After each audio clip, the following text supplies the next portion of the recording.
वनस्पतींच्या बाबतीत असं म्हटलं जातं की अंतःसंज्ञे भवन्ति येते समदुःख समन्वितः, म्हणजेच वनस्पतींना सुद्धा संज्ञा असतात।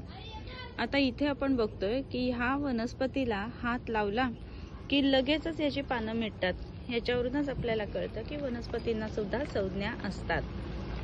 ही जी वनस्पती आहे हिचं नाव आहे लाजाळू।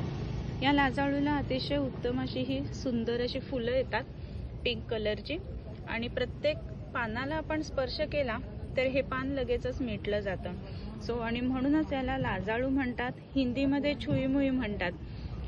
ही जी वनस्पती आहे ह्याचे अतिशय आयुर्वेदाच्या दृष्टिकोनातून वेगवेगळे उपयोग आहेत। लाजाळू संधाननीय गणामध्ये आलेला आहे आणि ह्या संधाननीय गणामध्ये अतिशय वेगवेगळ्या वनस्पती असतात की ज्या संधानासाठी वापरल्या जातात। हे जे लाजाळू असतं त्याचं बी जे असतं ना ते पिच्छिलं म्हणजे बुळबुळीत असतं आणि म्हणूनच वेगवेगळ्या रोगांमध्ये याचा उपयोग होत असतो।